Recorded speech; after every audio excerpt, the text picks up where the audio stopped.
राधे राधे महाराज जी। महाराज जी, क्या दुख जरूरी है जीवन में आत्मिक विकास और भगवत प्राप्ति के लिए?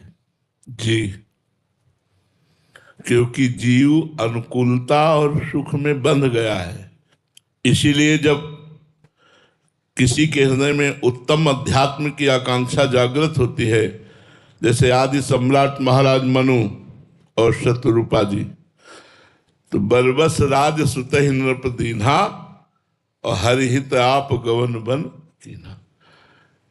जबरदस्ती अपने राज्य को छोड़ा नहीं। एक महल बनवा सकते थे अपने भजन के लिए, पर्णकुटी में रह करके यस खुला आकाश की गर्मी सर्दी वर्षा सहते हुए भगवान का नाम जप करते हुए ऐसा महान तप किया कि स्वयं सच्चिदानंद भगवान राम उनके पुत्र बने, वही दशरथ और कौशल्या के रूप में जन्मे। तो भोगों में, अनुकूलता में, सुख में, शरीर में जो प्रियता है, जो राग है, यही जन्म मरण का हेतु है। इसी को काटना है। दुख इसको काटता है। जैसे जीने की इच्छा है, भयंकर पीड़ा युक्त रोग हो जाए और औषधि की विशेष सुविधा ना हो, तो आप खुद मनाने लगेंगे भगवान शरीर छूट जाए तो अच्छा, मिटा शरीर का राग। आप मनाने लगेंगे कि शरीर छूट जाए तो अच्छा। विपत्ति है, बहुत से मित्र संपत्ति में हाथ मिला रहे हैं, बड़ा प्यार कर रहे हैं, बड़ा राग कर रहे हैं। जब विपत्ति है तो आपको पता चल जाएगा कौन प्यार कर रहा है। कोई प्यार नहीं करता। दुख और विपत्ति वो चीज है जो असलियत दिखाई देती है संसार में। आपके पास पैसा ना हो, शरीर काम लायक ना हो, फिर आपको कोई प्यार करे? कोई प्यार नहीं करे।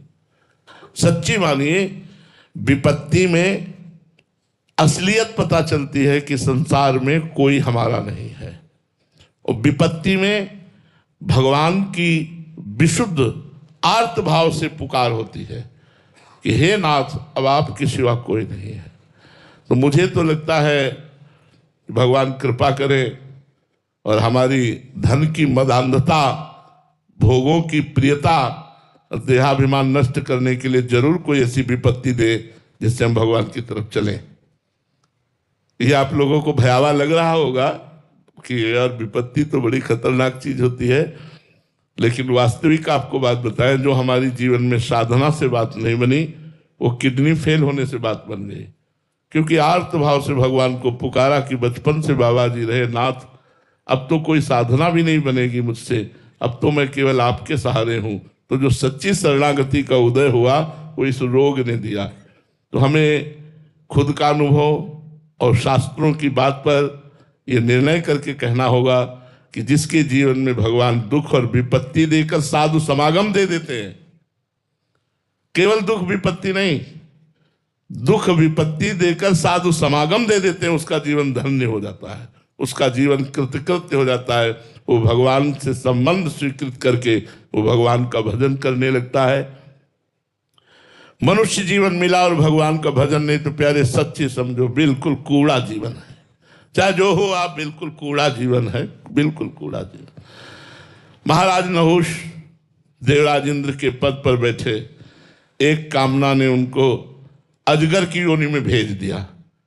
और हम तो मनुष्य बनकर सोच रहे हैं कि जब वो देवराज इंद्र बन करके भी अजगर की योनि को प्राप्त हो सकते हैं, भरत जी जैसे चक्रवर्ती सम्राट महाराज भगवान ऋषभ देव जी के पुत्र होकर चूक हो सकती तो हिरण बन सकते हैं, तो हम लोगों को नाली का कीड़ा बनने में कितनी देर लगेगी। इसलिए मनुष्य जन्म ये मिला है भजन करने के लिए, ना कि केवल भोगों को भोगते हुए जीवन व्यर्थ नष्ट कर दो। तो ये बात तब समझ में आएगी जब आपको दुख पर दुख मिलेंगे ना, कोई साथी नहीं होगा ना, तब आपको याद आएगी कि कोई एक साथी है मेरा, जिसे भगवान कहते हैं हे भगवान अब तो आप ही सहारे हो, अब तो आप ही मेरा निर्वाह कर सकते हो। बस वहीं से जीवन की धारा बदल जाती है।